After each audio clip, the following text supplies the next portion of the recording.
Hi, I'm Hive. If you also struggle with drawing noses correctly, I will try to show you how I approach them.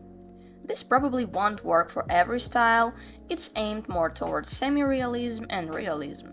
I'll cover canine noses, feline noses, and briefly touch on horses and reptiles too.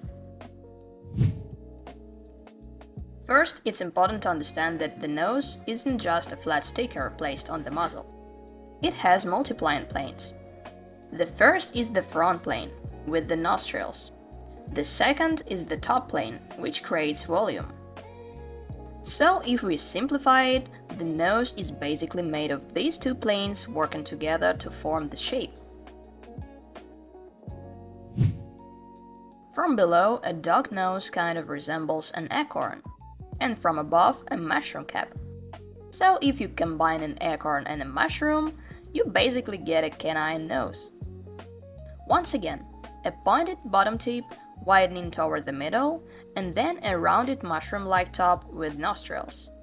An important thing to notice is the shape of the nostrils from this angle. See how they curve inward, almost like little tunnels going inside the nose. Let's draw one from scratch.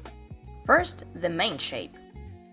Then I mark the center line, and from that I draw two symmetrical oval shapes for the nostrils. Then I connect them back into the base form. The nostrils also have thickness inside, so I indicate the darkest area within them. Then I darken this plane too, since it naturally falls into shadow. I add a few small details on the front plane and it's done. Now let's look at the front view. Same overall shape, an oval with the pointed bottom, a center line and two ovals for the nostrils. Then we add the inner planes and darken them. A few details and done.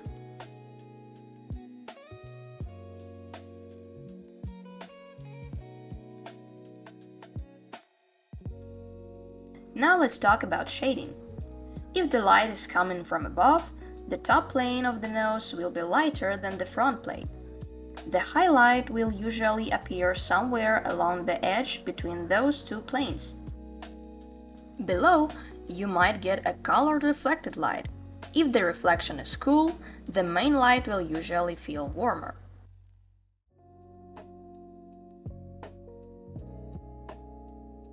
If the light comes from below or from the side, then the front plane becomes the lighter one, while the top plane falls into shadow.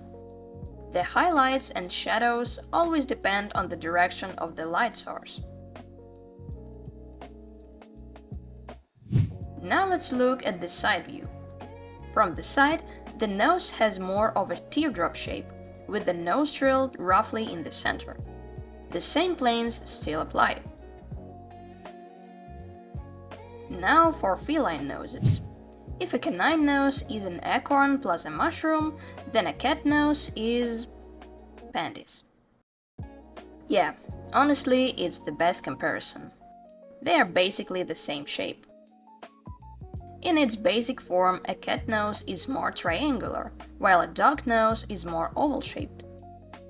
Tiger noses are usually narrower, with larger nostrils. Overall, feline noses can vary depending on the species, but they almost always resemble that same panties shape. And unlike canine nostrils, which are full oval shapes, feline nostrils are more like half oval, placed along the sides of the nose. From the side, a cat nose is slightly more rounded than a dog nose, but the teardrop structure is still similar. Now horses. Horse nostrils resemble a small lowercase a. If we look from a slight side angle, the far nostrils lift a bit of a muzzle and creates a small raised bump almost like a little hill.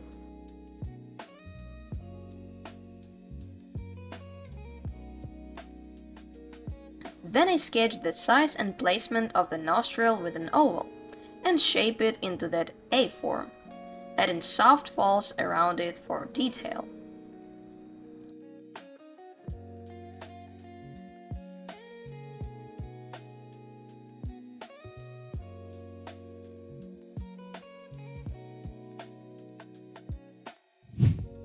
Reptiles, dragons, and lizards usually have noses made up of two nostrils. Just like with horses, the far nostril can stick out slightly.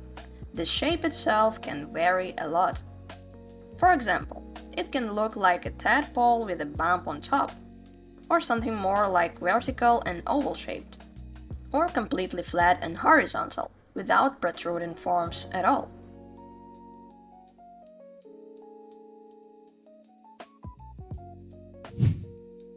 So that was a quick overview of the main nose types. Thanks for watching. You can subscribe so you don't miss the new tutorials. See ya!